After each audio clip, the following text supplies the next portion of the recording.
Okay, so this is going to be a little tutorial on how to wind the bobbin and how to thread the machine. So I'm going to start with winding the bobbin.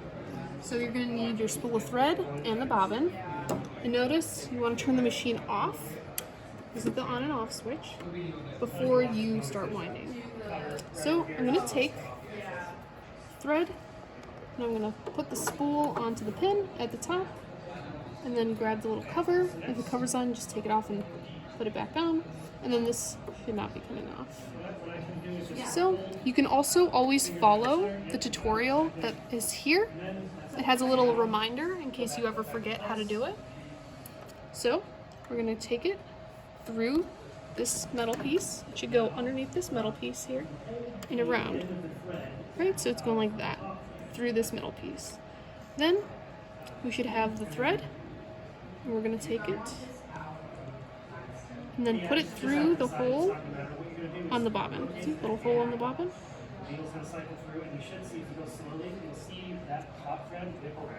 Okay, and now that we have that, this little hole in the bobbin is going to go through the metal spindle. It should click on and then push it over.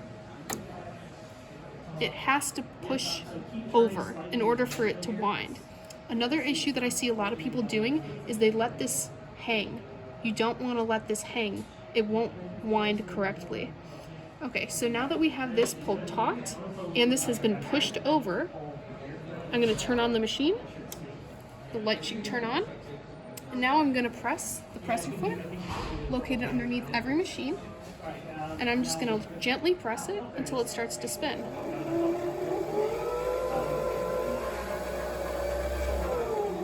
Okay, and once you've got it enough, you can always just either hold it all the way through or just pull it off. That's all it should take, and then you can wind up the rest.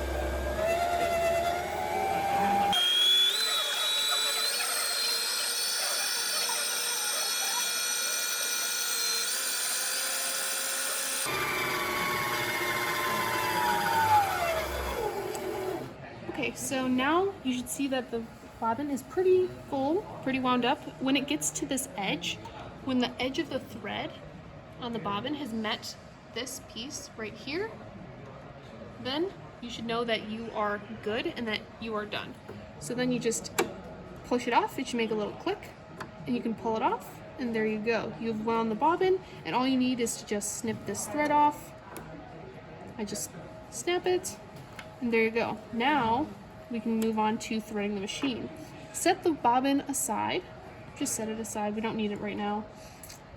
And we're going to take this thread, and you can actually follow the guide that it has here. If you ever forget, it should have all the little instructions for how to do so. First thing, you go through 1. It's behind this piece. Then we're going to go down to 2, which goes all the way down. 3, you go around this piece that sticks out, and then come up. Now, if you notice that you don't have a metal bit sticking out at the top here, go onto the side of the machine where this is and twist it forward towards you until it comes up. Then this should come up. Now, we're going to go up, over, and around. Okay, now did you see that? That little piece of thread should have gone through this middle right here. If it has not gone through, let's just simulate it in case it did not go through. 1, 2, 3. In case it just doesn't go through, you want to pull it up and then push it through. It made a little click as I pulled it up.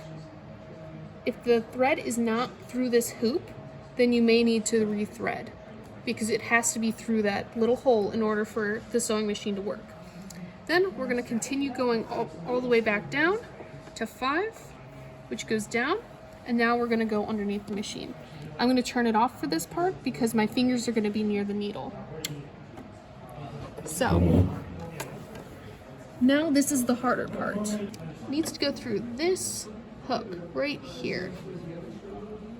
It's going to go around that tiny hook, and here is what that will look like. See how that it went into that little hook, and now it should be coming out the front, just like this. Okay, So now that we've got that around the hook, the last step is to take the piece of thread and put it through the center, the eye of the needle. The eye of the needle is pretty small, so sometimes this can be kind of difficult. Sometimes you need to, cut the thread a little bit to make it a little sharper. But overall, you just need a little bit of patience and time, and you should be able to get it through the needle. And then once you get it through the needle, you can just pull it all the way through. And then you can put it underneath the presser foot and out to the back. All that really matters is that the presser foot is coming out the back. There you go. Now the next part is going to be inserting the bobbin into this case. So the first thing you do is you press this little black button. You just push it that way, and this should pop right up and come right off. Also notable is that these instructions are on the bobbin. So if you ever forget, it should give you a little diagram as to how it's supposed to look. So now we take the bobbin, and the thread should be going this way, right? Then I just insert it and set it right inside. I'm gonna take this piece, and it needs to go through this first one right here. This first one. So we're gonna just take it through, and it should slide right through.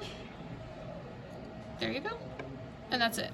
Okay, I'm gonna do that one more time just in case you need a little reminder. Take it through here into this second notch, pull it over, and there you go. That's as far as it needs to go. It doesn't need to go past here. It doesn't go in here. It goes in this, and it should come out right there. So it should just be stopped right here, right at this second one. Now we have this, and we're just gonna leave this thread out the side. And we have this thread out the side as well. So we're gonna actually hold on to this top thread, specifically the top thread. Don't hold on to this bottom thread, leave it there. So I'm gonna take this, the wheel here on the side, and I'm gonna twist it one full turn. So you see it's going down, and then it's coming back up, okay?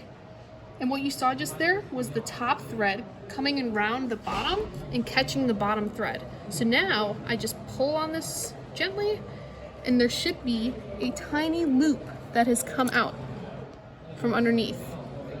Pull that loop, and there you go. That's all that it really took. We just slide this back into place, and then we take both of these threads and put them underneath the presser foot. And that's it. You're done, and you're ready to sew.